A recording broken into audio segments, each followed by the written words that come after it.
Today I'm going to talk about the normal curve, normal distributions, and standardized scores. Let me remind us again, that the first part of the semester here is taken up with essentially an inventory check. That is, are all the things that Sears promised us in the box, are they all there? You should, and I say that because here we're going to start a new topic. Normal curves, normal distributions, and standardized scores. And you should not seek to link this issue to any of the previous issues. Let me say a second thing, and that is that while these two chapters 5 and 6, are, I think, relatively short, and while they are, I think, quite straightforward, the material in these two chapters is fundamental to the remainder of the semester. I say that so that you will not rush through them in a sense, as I think there's a great temptation to, both because the chapters are relatively short and because the material, for the most part, is relatively familiar to you. Let's first then look at normal distributions, normal curves. Let me ask first, and this is not a rhetorical question, what do you know about the normal distribution? What do you know about normal curves?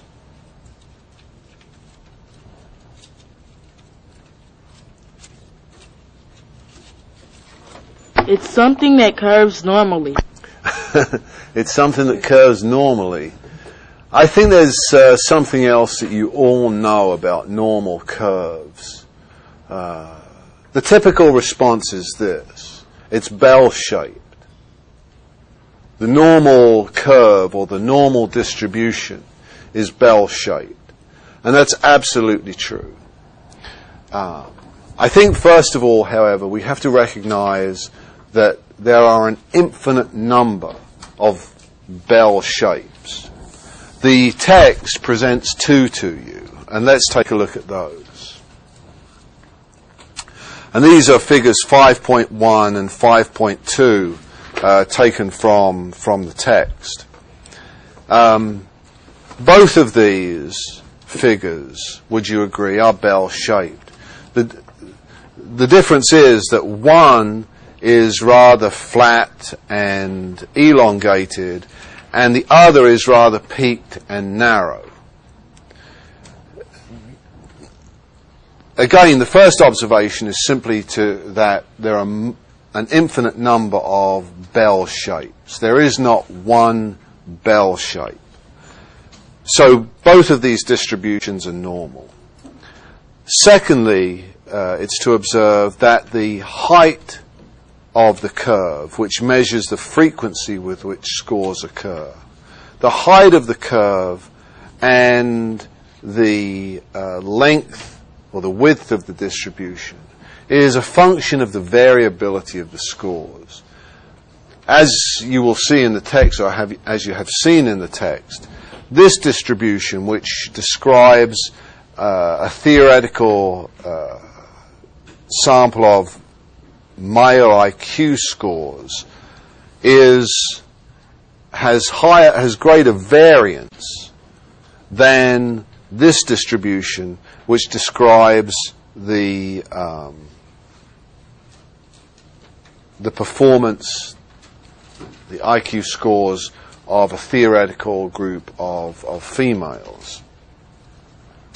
So, first of all, the first general observation is that yes, indeed, normal distributions, normal curves are bell-shaped, but there are an infinite number of bell shapes. When you say bell-shaped, do you mean that the distribution is symmetrical or asymmetrical? You mean that the distribution is symmetrical. That is, there is the area above this central point, the area under the curve above this central point, is equal to the area below the curve. Is equal to the area under the curve below the central point. Let me say that again. What you mean when you say symmetrical is that the area beneath the curve above this central point, that is, positive deviations, are equal to the area under the curve below that central point, that is, negative deviations. Let's talk further about the attributes of normal distributions. If the y-axis here measures the frequency with which individual scores occur, would you agree that these scores, 40, 50, 60 and so on, 140, 150, 160, occur relatively infrequently? Because the curve is very low. Scores of 100 or 90 or 110 or 80 or 120 occur substantially more frequently. In fact, the most frequently occurring score is 100. Yes, because that is the highest point of the curve. That is the score that occurs then most frequently. Would you then agree that this central point is the mode? By definition, the score that occurs most frequently. What is more, if this distribution is symmetrical around the mode, that is 50% of the distribution is above the mode and 50% of the distribution is below the mode, would you agree that this point is not simply the mode but the median? Yes? So in a normal distribution, the mode equals the median. What is more, because the positive departures from this central point are perfectly counterbalanced by the negative departures, this central point is also the mean. That is, in any normal distribution, the mean equals the mode equals the median. Let's just summarize here for a moment. Normal distributions are symmetrical. That is, they're bell-shaped. What is more, they're symmetrical about this center point. And this center point is the mean. It's also the mode. It's also the median. That is, in any normal distribution, the mean equals the mode equals the median. Are there any questions thus far about normal distributions? No.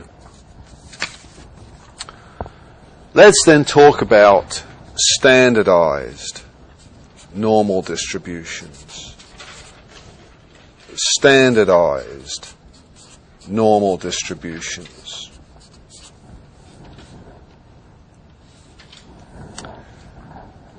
When you standardize a distribution or a score, you simply transform it from the units in which it was measured originally into units called standard deviations.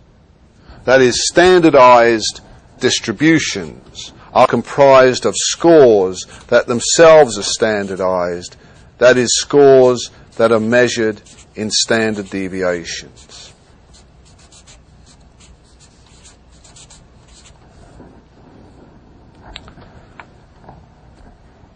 And we can, all this means is that rather than measure the distance along the x-axis in the original units, whether those original units were GPA points or dollars or meters or any of, obviously, thousands of other measuring units, the distance along the x-axis is simply measured in standard deviations.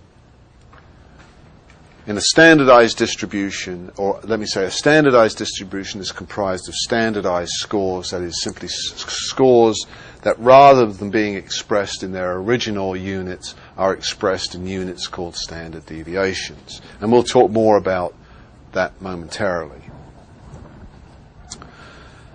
If you then measure this distance along the x-axis in standard deviations, so that at the center you have 0 standard deviations, and as you move away up the scale you have +1 standard deviation, +2 standard deviations, +3 standard deviations. And as you move down the scale, -1 standard deviation, -2 standard deviations, -3 standard deviations, and so on, and so on, and so on, infinitely. Because while this curve approaches the x-axis, it never touches, it never meets the x-axis. Then we can determine a further attribute of normal distributions, and that is, in any normal distribution, between the mean and plus or minus one standard deviation, that is, in this area here, resides 68.26% of all of the scores in that distribution. Another way of saying that is that 68.26% of all of the area under the curve is in this range of scores, the mean plus and the mean minus one standard deviation. If we go 2 standard deviations out, if we now include this domain and this domain, the mean plus 2 standard deviations and the mean minus 2 standard deviations, we can determine that in any normal distribution, 95.44% of all of the scores are in that area. And if we go 3 standard deviations in each direction, now to include these areas, in any normal distribution, we know that 99.72% of all scores in the distribution are in that range. That is, 99.72% of the area under the normal curve is in the area marked by the mean plus 3 standard deviations and the mean minus 3 standard deviations. That's true of any normal distribution. This should say at least 2 things to you, I think. First of all, whatever we're measuring here, whether it's intelligence or physical attractiveness or whatever it may be, most of us are average. 2/3 of all of the scores in any normal distribution, more than 2/3 of all of the scores in any normal distribution, are within 1 standard deviation of the mean. If we're measuring then physical attractiveness, this is Mr. or Ms. average. And most of us don't depart substantially in physical attractiveness from the average. As I've indicated, more than 2/3 of us are within 1 standard deviation of that individual. What is more than 95% of us are within 2 standard deviations of that individual, and more than 99% of us within 3 standard deviations of that individual. What that means is, first of all, most people are like the average. Most of the scores in a normal distribution, most of the area under the curve, is at the center of the distribution. That is close to the mean, the mode, and the median. Secondly, at least in the statistical sense, to the extent that you are substantially removed, either in a positive or negative direction from the mean, you are deviant. You are statistically deviant. If we think of physical attractiveness, somewhere up here, who's that little freak? Brad Pitt. Brad Pitt is somewhere up here. Denzel Washington is somewhere up here. And for the older people, Sean Connery is somewhere up here. To get down here, you have to be Quasimodo or Elephant Man.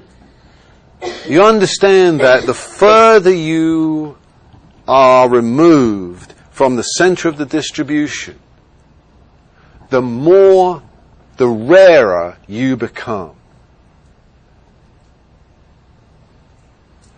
That will become an idea that is fundamental to hypothesis testing. But for now, it's sufficient to observe that as you move further away, either in a positive or a negative direction from the center of the distribution, the mean, or the mode, or the median, you become a rarer and rarer individual. You become a freak. Or you become freakier and freakier. Yeah. Are there any questions about the normal distribution? We've talked about it as being bell-shaped. That means it's symmetrical. We recognize that there were an infinite number of bell shapes. We observe that in a normal distribution, the mean equals the mode equals the median. So this symmetry that normal distributions exhibit is a symmetry around the mean or the mode or the median. And we also observe that in any normal distribution, we can identify the proportion of scores within certain regions if we standardize that normal distribution. That is, if we measure the distance along the x-axis, not in original units, whatever those original units may have been, but instead in units called standard deviations. Are there any questions? Yes. I would like to know, with the between positive negative 1 standard deviation lies 68.26% of the area, does that apply to every normal bell curve that we see, or is it just for this one? It will apply to everyone. That is, when we originally looked at normal distributions, we looked at the figure 5.1 and figures 5.1 and 5.2 from the text, one of which describes a set of male IQ scores and the other a set of female IQ scores. The male IQ scores were substantially more varied than were the female IQ scores. However, in both of those distributions, because they are normal, because they are symmetrical, the same attributes occur. That is, first of all, the mean equals the mode equals the median. And secondly, if you go out one standard deviation in each direction, you capture 68.26% of all the scores and so on. Yeah. Are there any other questions? Let's move on then to not standardized distributions, but standardized scores. Standardized scores. Standardized scores are also and more normally called z-scores. Z-scores.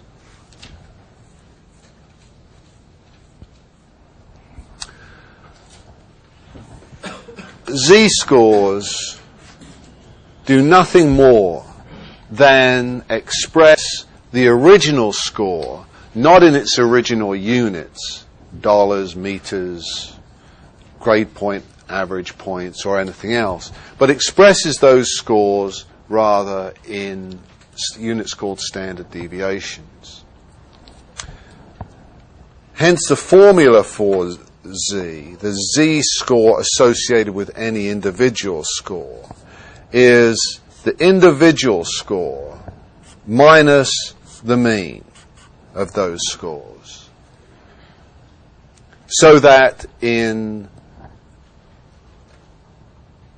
if for example, in the distribution of those male IQ scores, which has a mean of 100, if you had scored 110, you would have a positive z-score because you're above the mean. If you had scored 90, you would have a negative score because you're below the mean. And that's expressed here in the numerator. Scores above the mean will be positive, and scores below the mean will be negative. You simply then express that relationship between individual scores and the mean in units called standard deviations. That is, you divide by S. If we have a distribution in which the individual score is 65, the mean of the scores is 70, and the standard deviation of those scores is 10. Then the z-score associated with 65, yes, the z-score now associated with 65, is the individual score, here 65, minus the mean of the scores, here 70, divided by the standard deviation of the scores, here 10. 65 minus 70 is minus 5, divided by 10 would be minus 0.5. You would agree? So that in this distribution, an individual score in original units of 65 is represented by a z-score of minus 0.5. Yes?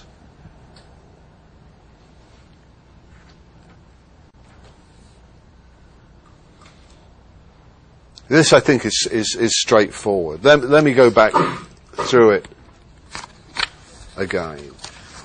In order to standardize a score, in order, that is, to transform an original score into a z-score, you simply subtract the mean from the individual score and divide by S. That is, you express the relationship between the individual score and the mean of the scores in standard deviations.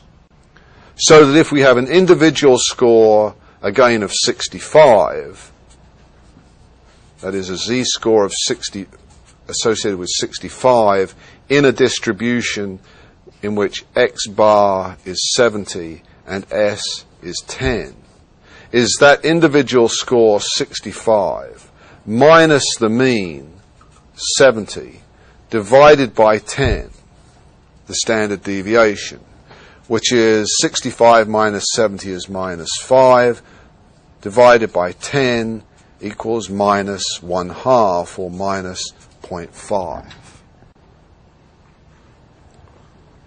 Yes.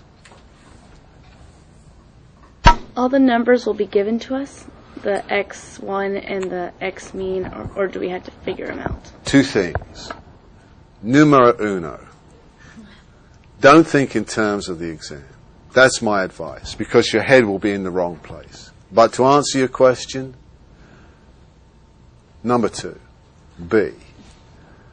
Yes, all those pieces of information will be given to you, because all of those pieces of information are necessary. You can't compute a z-score if you don't have the individual score, the mean of the distribution, and the standard deviation of the set of scores. So all of that information would be provided. Yes. Why are you putting the xi next to the z also? What's the significance of that? It's not next to the z. It says xi next to the z. No, what I mean is the number, like 65. You didn't. I'm just saying a z-score, because this is zi. Any individual z-score. Well, here we're computing a specific z-score, one associated with an individual score of 65. So by convention, you simply note that it's the z-score associated with 65. which equals that individual score of 65 and so on. Okay. Yes. So XI just represents the individual score. That's what that stands for. XI represents the individual score, the individual original score. X bar represents the mean of that set of individual scores. S is the standard deviation of that set of individual scores. And ZI is the standardized score associated with this individual score. Let me interrupt this flow to offer some encouragement.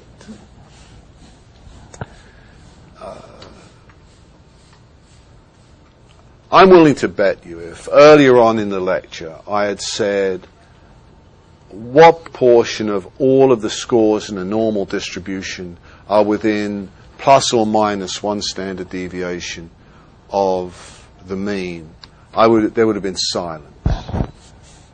Perhaps I'm doing some of you a disservice. Perhaps I'm doing all of you a disservice. I will tell you that in a class much larger than this morning, there was total silence. And my advice to them is my advice to you. And it's reflected, well, my advice to them is my advice to you. Read the text. It's an expensive book. It really is. I understand that. But the amazing thing about this course is that I've indicated we're going to talk about some issues, and this text includes some issues, and they're the same. It really is stunning how this has been. It's almost as if some magic has occurred. And I know that at least some of you, are not reading the text regularly by the questions that you ask, by the looks on your faces. You're doing yourself a disservice. I'm willing to bet you that if you read the text regularly before you get here, your performance on the first exam, on the second exam, on the third exam will be improved. Just a little Dennis Miller type rant. You know? That's my opinion, but of course I could be wrong.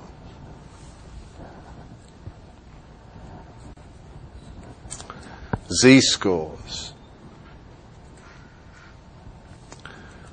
Are there any questions about what Z-scores are or how we go about computing them?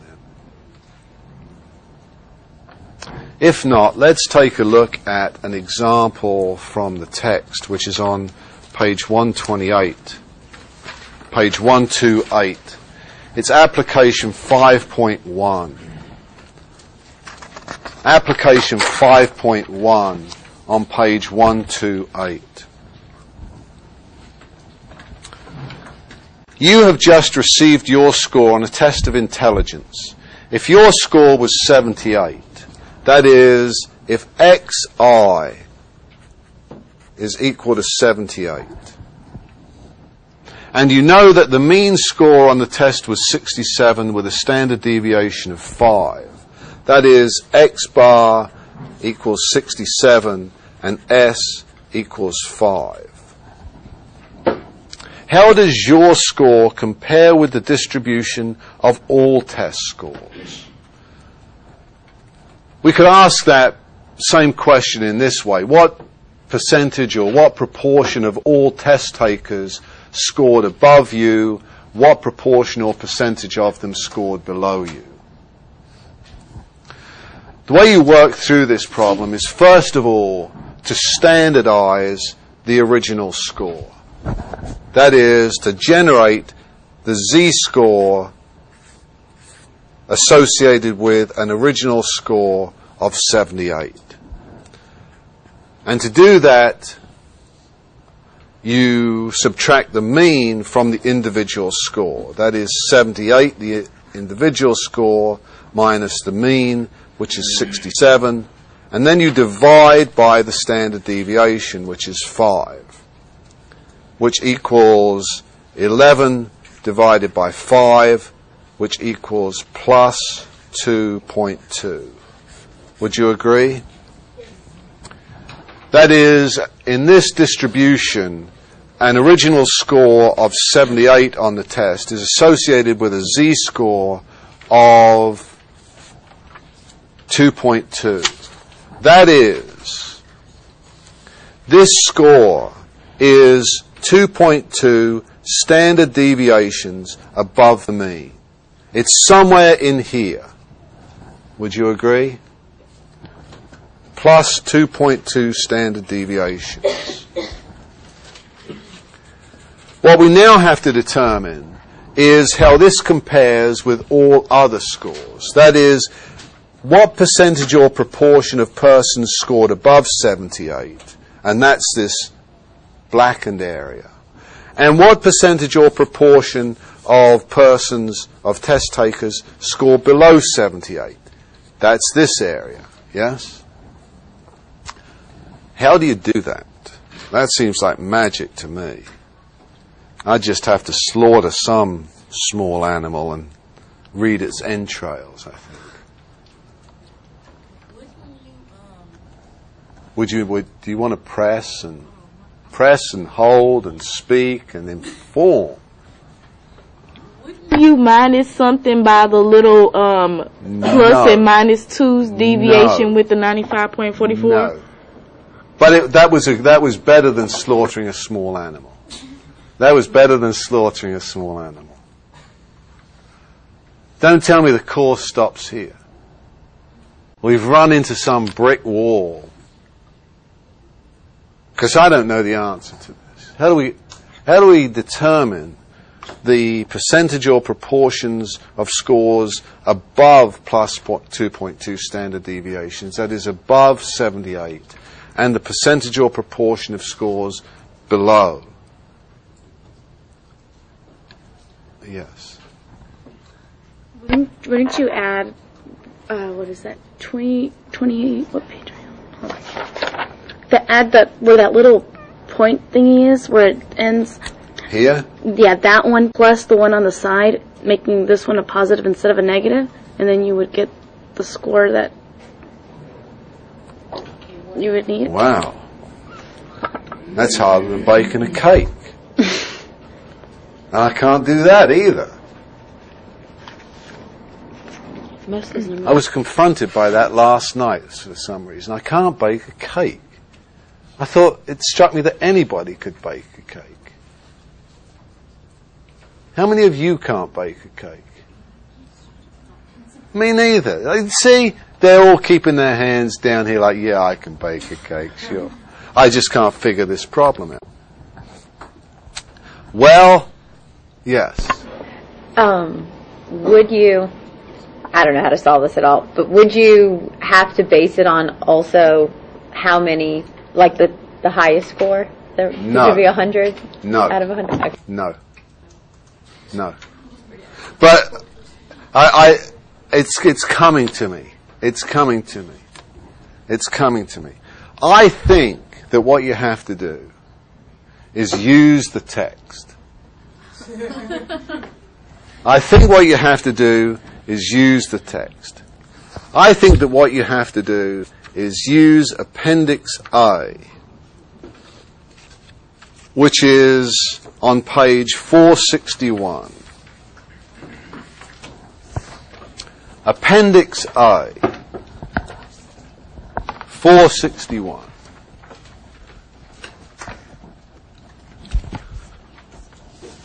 Appendix A looks like this.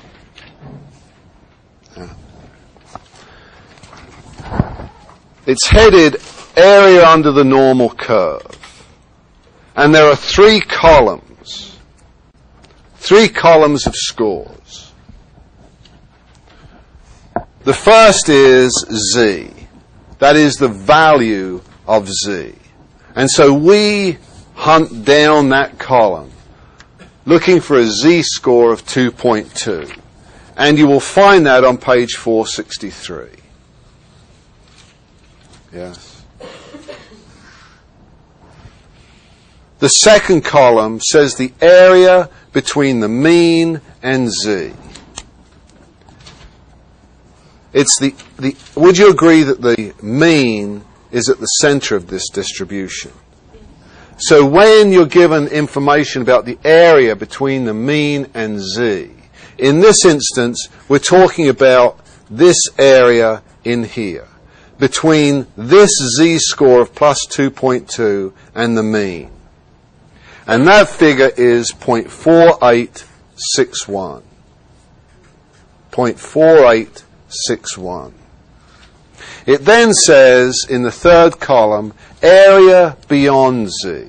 And in this instance, the area beyond z is the area beyond plus 2.2. And it says 0.0139.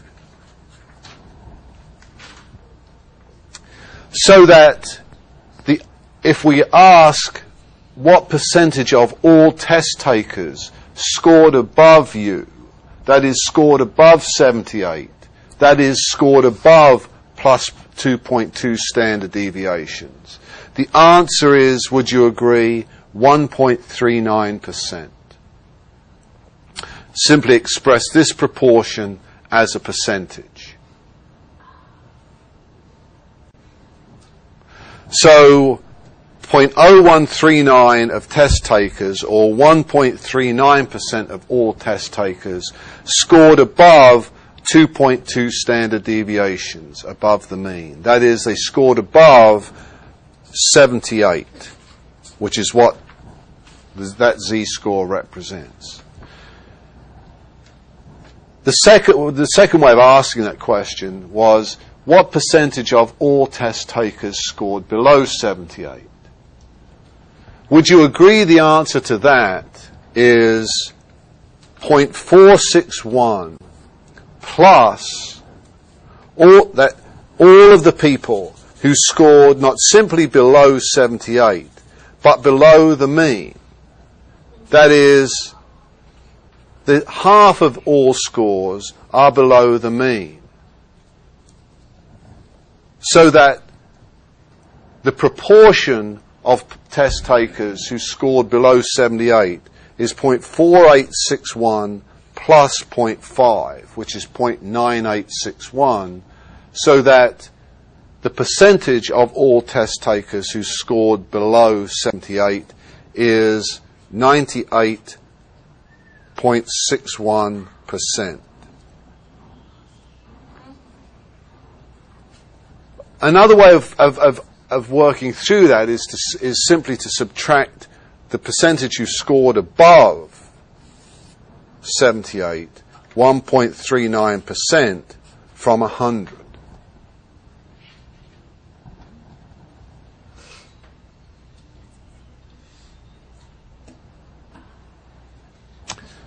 Let's go through another example with the same distribution. We have, and I'm not Michelangelo, so I can't draw perfect circles freehand, and I can't draw normal distributions freehand. But we have a distribution that looks something like this. This is supposed to be a normal distribution with the mean here. We've just discovered with a score of plus 2.2 standard deviations, that is a z-score of plus 2.2, which is associated with a raw score of, an original score of 78. We discovered that 1.39%,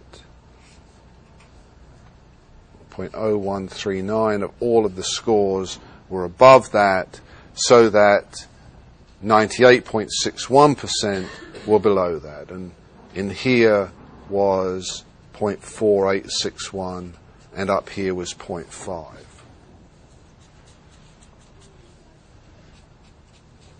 Let's presume that you didn't do quite so well on this test of intelligence. Let's presume that instead of scoring 78, you scored 58. Instead of scoring 78, you scored 58.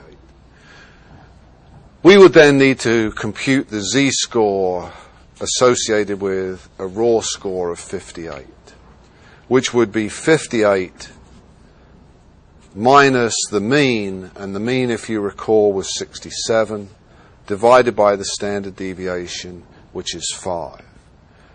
58 minus 67 is minus 9, divided by 5 is minus 1 4/5, which is minus 1.8. Would you agree? So a person who scored 58 on the test would score 1.8 standard deviations below the mean. Are there any questions to this point?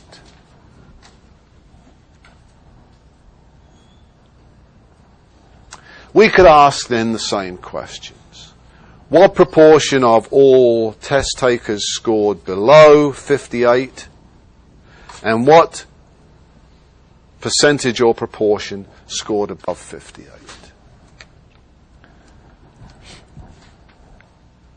How do you answer this question? You go to Appendix A, would you agree? When you look at Appendix A, I think this course has come to another grinding halt. There are no negative z-scores. There are no negative z-scores. But it's nolo problemo, right? Because a normal distribution is symmetrical, so that you can use the positive scores to provide information about negative scores. So we go hunting now for not a z-score of minus 1.8, but a z-score of plus 1.8, which we find on page 463. And it says the area between the mean and z, 0.4641. Would you agree that the area between the mean and z is now the area between this z-score and the mean? It's the area in here. Yes? 0.4641.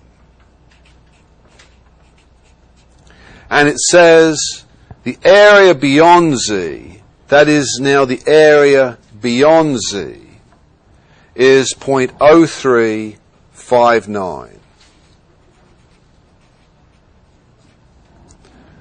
So the answer to the question, how does your score of 58 compare with the scores of other test takers, is not very well. 3.59% of all test takers scored below you. Let me ask you, what percentage of test takers scored above you?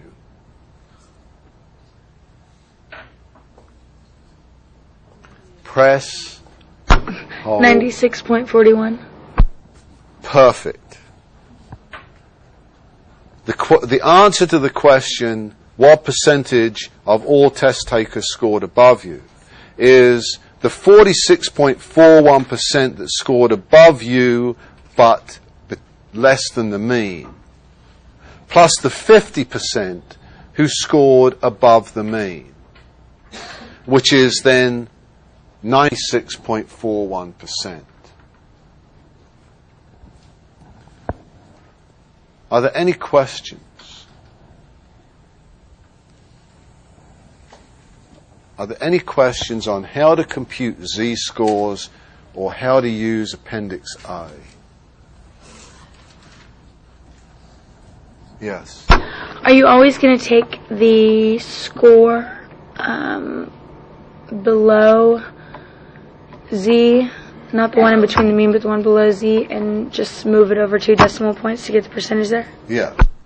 These are all proportions. All of the data in columns B and C of Appendix A is expressed in the form of proportions. To convert those proportions to percentages, you simply multiply by 100.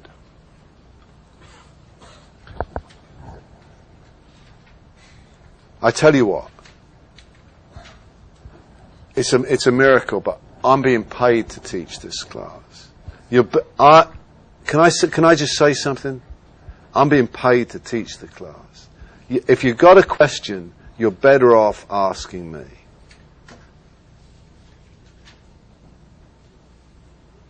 I think.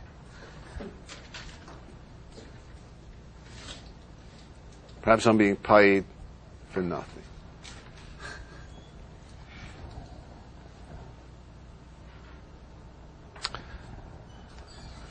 The only other issue that's involved in this chapter, and the only other issue that we will look at, is the issue of you comparing two z-scores.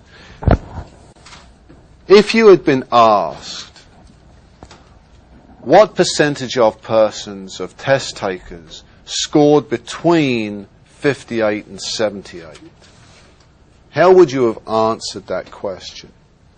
Well, let me tell you how to answer the question.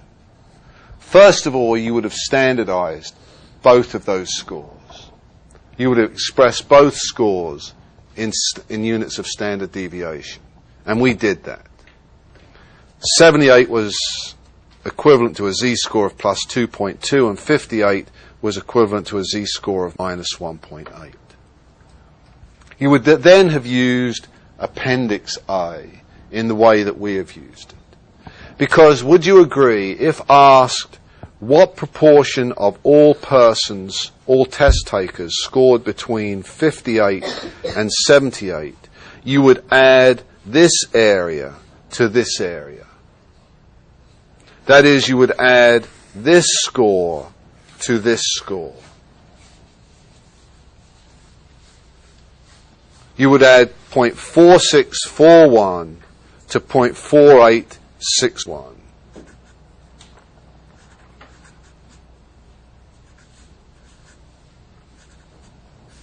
And that is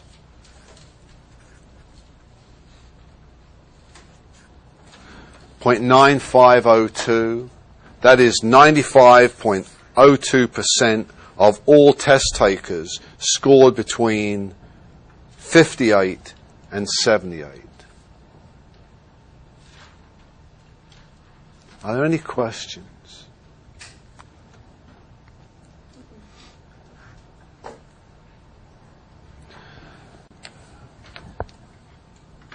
Let me then ask you by next time to have worked through assignment 3, which is now available on WebCT, and I will post the answers to assignment 3 probably on Monday. No, where are we? We're only on Tuesday, right? Mm-hmm. Gosh. I will post the answers this afternoon. I will post the answers this afternoon. But if you will work through assignment 3,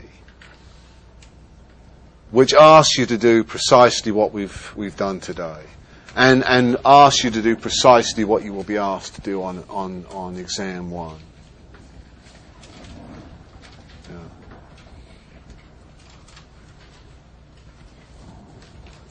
The issues that are raised are what proportion or percentage of persons scored above this or below this, and to do that you have to standardize the scores and then use Appendix A, and then there are questions about what proportion or percentage of persons scored between these two, and there you have to use Appendix A in a somewhat different way. That completes the discussion of normal distributions, normal curves. Hang on a second. Which included z-scores. I will remind you that while chapters 5 and 6 are relatively brief and I think relatively straightforward, they contain critical material. Critical for the rest of the course and critical for the exam. I strongly encourage you to work through assignment 3. There is also, you will notice when you go onto WebCT, an announcement about the class that you should take into account as well. Are there any questions? No? If you will then, hang on a second. I didn't realise we weren't taping. The announcement about the class is simply that we won't meet Thursday the 20th or something. I have to go over the role, the class role. And I know, I don't worry if you're here. I'm just concerned. Pardon? Yeah, I don't see any green. Well,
Adrian Martinez, Jacqueline McCadney, Daniel McKinney, Sheena